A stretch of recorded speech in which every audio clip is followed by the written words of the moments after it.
Hey everyone, welcome to the second video, which is going to be about narrowing down your view. So, obviously, you have thousands of securities companies available on Bloomberg to look into. How do you pick which ones to dive into in more depth, right? This promises to be a much shorter video than the other ones, but hopefully just as insightful. And we'll start off with a function which I find quite interesting on Bloomberg, and it's just map, right? And this will allow you to see a lot of different information but mapped out. So for example, if you're interested in seeing how COVID is impacting different regions of the world, this is a very useful integrated way, right? It has up-to-date information, sources as well if you're into looking at that, as well as the numbers. It color codes everything. So for example, let's see, we want to look at the cases. Where is that most prevalent? And we can see that essentially the lighter it is, the higher the cases. Australia is having a pretty bad time right now. Um, but essentially, this will give you perhaps a a very simple view of what you could be focusing on. If you want to look, for example, instead of COVID cases, again, I'm going to use the oil and gas example. You can look at refineries, right? This will give you a very simple idea of what regions are essentially the drivers of the market, right? And you can zoom in here and get more precise information, unit outage, etc. If there's an outage happening at the site, you can see how that is and how that's affecting it.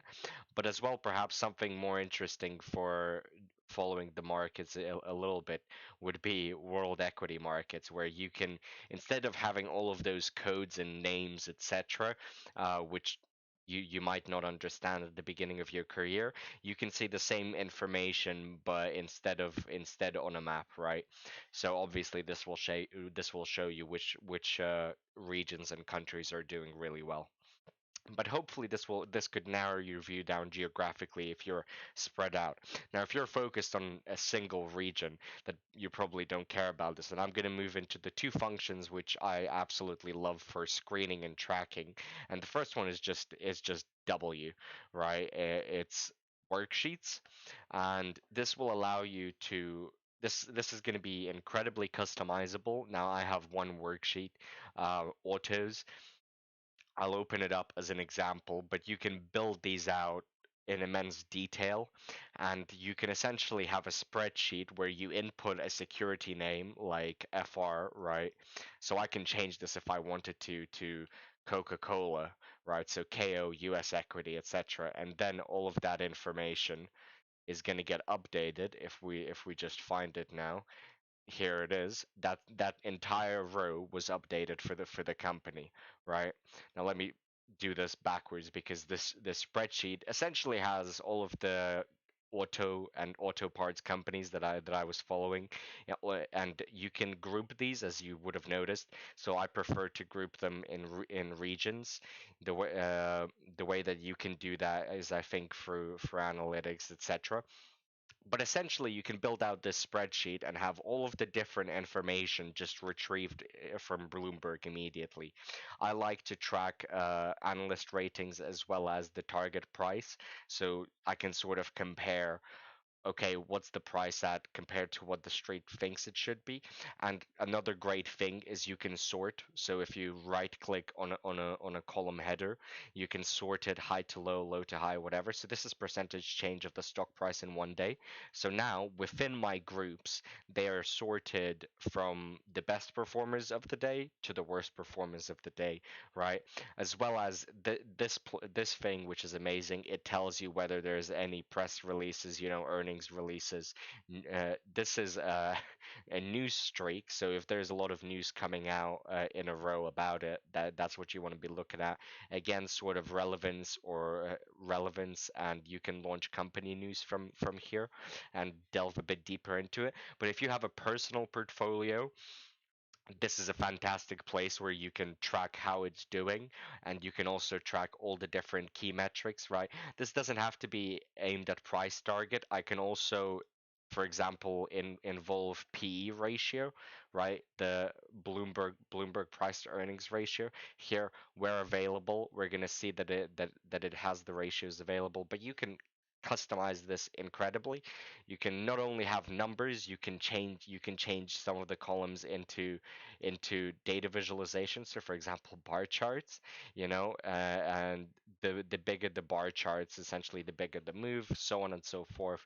There's an incredible depth to how you might want to present this data, but it provides a nice little central place where you can play around with your list, whether it be securities that you're covering in a sector, in a region, whatever, or securities that you are want to be looking out for because you're considering holding them in your position. But this is a great place to start. Another way to start, perhaps more familiar to you, is equity screening, right? EQS is the Bloomberg function for it. Immensely powerful. Naturally, right, you can see that the security universe in Bloomberg is like a million. So these couple filters filter it down to about 100,000 securities, right? These are the most important things. Uh, and then you can add screening criteria of yourself, and this is incredibly customizable, as I'll show you in a second, right? Up top we have the most popular one, right? Equity screens. You can screen for only specific countries. One I like to play around with is insider buyers, right? So if you have the management buying in for whatever reason, that could be very important for the company. People say you sell for a million reasons, but you buy for one. Um, and so you can click on these popular screens, whatever you want. You can have SPACs, but you can click on this popular screen and it'll just upload it, and then it'll prepare everything for you. Now let's play around with this just a little bit and add a criteria of ourselves. So let's say I want price book, right? Let's see, price to book ratio. This is the Bloomberg estimate, by the way, not best Bloomberg estimate. Blended forward, you want to be looking at forward ratios, right? And let's say it's less than 2.5, okay? So this is nice, and if I believe if you just click enter, boom, it adds the screening criteria. We go from 413 stocks to 196. Once you're ready, once you think you have a nice manageable amount of stocks that you can deal with, you can click see results, and then it takes you to essentially a worksheet in its own, but a spreadsheet where you can compare a lot of different stuff for these securities, right? So this is our investable universe, what they call 196 companies. And first it shows you the results. This results tab is essentially showing you the value for all of the filters that we applied, right? So here you can see insider bias and the price to book ratio. If you're not really interested in looking at the specifics for those filters, right? You applied to them, you're happy, then you can look at valuation metrics, you can look at estimates, all of that stuff, right? So here you have a bunch of ratios. It's the same 196 companies, but now you're looking at different things. Naturally, you're able to sort, right? So let's sort EV sales. Boom, you click on it, it's sorted descending. So here probably the most expensive companies, right, out of the ones that we filtered out. If we go down, we can find companies with EV to sales of less than 1, right? 0.2. Um, but essentially, nice little way to sort of not only filter things out, but also perhaps compare very important information. Probably more powerful than the worksheet tool in that it already comes with so many presets, right? That you can look into. You can look into returns, whatever volatility. That's all beautiful. So you can analyze a big group of stocks very, very quickly. And then once you become interested in a company, you can just click on it and go bananas and go full depth. Okay, but the final function that I wanted to go through today is relative valuation. Now, this is actually a company specific function, but I find it extremely, extremely useful because especially if you're covering a specific sector, um, then you're going to be able to, for example, let's pick a company. Let's go into Coca-Cola. Then you're going to be able to see how Coca-Cola is comparing to its peers, right? To its competitors. And relative valuation puts things in perspective. And that's the most important thing here is you want to compare it into perspective. Here we can see this is the important stuff, the table below with the overview. We have Coca-Cola, and then we have the median data for all of its competitors and itself, right? And so you can compare, okay, how is Coca-Cola doing in essentially the last okay, the last price is a fun one because the median data is actually Coca-Cola, so you'll see it's the same as well as the change percentage. But for example, the PE ratios, you can see it's essentially in line, right? Nothing interesting. But from there on, if you're interested in beverages, you don't have to just look at Coca-Cola. Let's look at Constellation Brands. Okay, well, that's a much lower PE ratio than all of its competitors.